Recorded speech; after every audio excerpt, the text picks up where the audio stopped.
Rolling Stone, c'est un magazine des années 60, conçu à l'époque des hippies.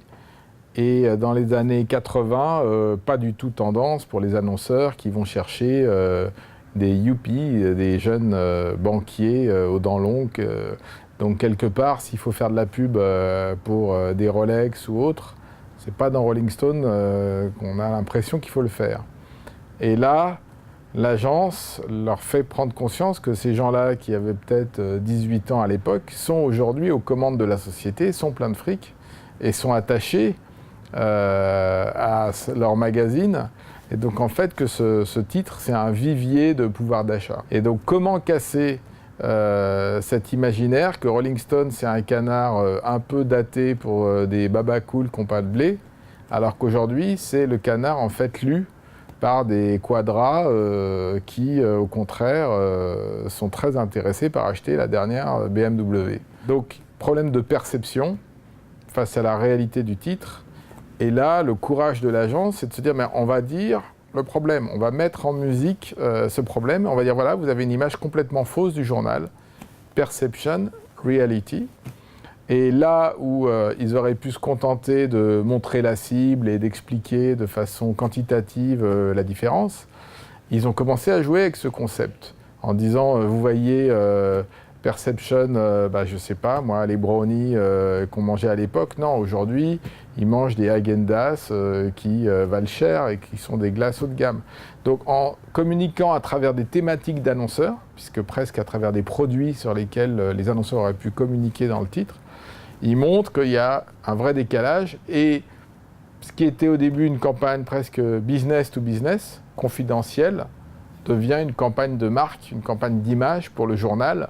qui retrouve une actualité et qui fait sourire toute une génération en disant « Regardez comme les États-Unis ont bien changé »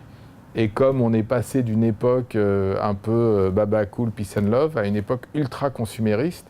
mais avec suffisamment d'impertinence et d'humour pour se dire finalement Rolling Stone, c'est l'évolution de l'Amérique. J'ai l'impression que c'est un travail avec le planning, ou en tout cas avec des créatifs qui réfléchissent en termes de problématiques, de marques, et qui se disent on ne va pas chercher à modifier la perception, on va dire la vérité, et on va la dire de la façon la plus crue possible, parce que finalement l'idée, on la trouve en analysant la problématique. Donc ce que je trouve de courageux ou de remarquable, c'est finalement de mettre en musique le problème et de l'assumer aux yeux de tous. La mécanique créative, on pourrait l'appliquer aujourd'hui à plein de marques, à plein de sujets, à plein de magazines. Si TF1 voulait changer l'image qu'elle a en disant voilà la perception que vous avez de TF1, mais voilà en même temps les gens qui nous regardent. Donc les supports visuels qui font sourire parlent peut-être moins aux Français d'aujourd'hui par rapport aux Américains des années 80, mais le fond, qui est de se dire il y a une différence entre ce qu'on perçoit, les apparences sont parfois trompeuses, c'est tellement universel, ça marche sur les gens, ça marche sur les entreprises, ça marche sur les médias, que c'est une idée qui est très actuelle. L'autre enseignement, c'est que toute campagne, qu'elle soit B2B, que ça soit de la promotion, que ça soit de la radio, que ça soit un coupon dans la presse, ait l'opportunité de briller créativement et que ce n'est pas forcément la puissance du média ou la noblesse du propos qui va faire l'intérêt de la campagne, c'est la motivation et l'intelligence du créatif qui va la traiter. Il y a des campagnes B2B aujourd'hui pour justement l'achat d'espace sur Canal+, qui expliquent que aujourd'hui, on confond tout, il y a tellement qu'il y a de publicité, où ils ont mélangé Airwick sur la queue d'un avion par rapport à Air France. Et sur ce principe-là, ils ont décliné toute une campagne. C'est une campagne à la base B2B pour les annonceurs, pour expliquer que chez Canal+, enfin je fais une digression, mais que les écrans publicitaires ne sont pas surchargés, ce qui permet à chaque annonceur d'émerger vraiment. Cette campagne, elle a fait sourire, c'est devenu une campagne presque d'image pour Canal+.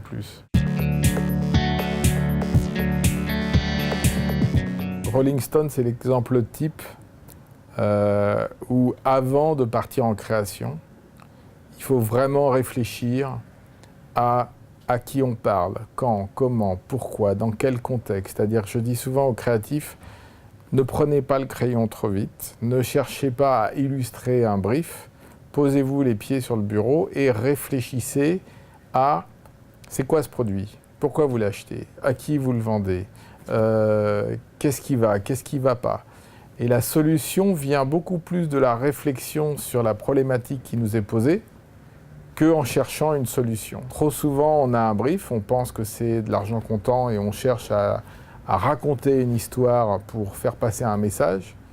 Mais je dis toujours, il y a une différence entre les publicitaires et les créatifs. Les créatifs, ils cherchent des idées, les publicitaires, ils cherchent à résoudre des problèmes. Et quand on prend les idées pour résoudre des problèmes, quand on est publicitaire, il faut passer un certain temps sur le problème. Si on n'a pas réfléchi sur ce problème de perception de Rolling Stone et ce décalage entre ce qu'est vraiment la cible et ce que pensent les gens, on ne peut pas trouver la solution. Donc le risque pour Rolling Stone, ça aurait été de se dire, voilà, j'ai un canard un peu cool, un peu rock, on va raviver la flamme et la nostalgie d'une époque en disant c'est trop cool Rolling Stone, le rock, la vie, etc. Au lieu de se dire non, soyons cyniques, soyons pragmatiques, montrons que cette époque est totalement révolue et que les gens qui lisent ce titre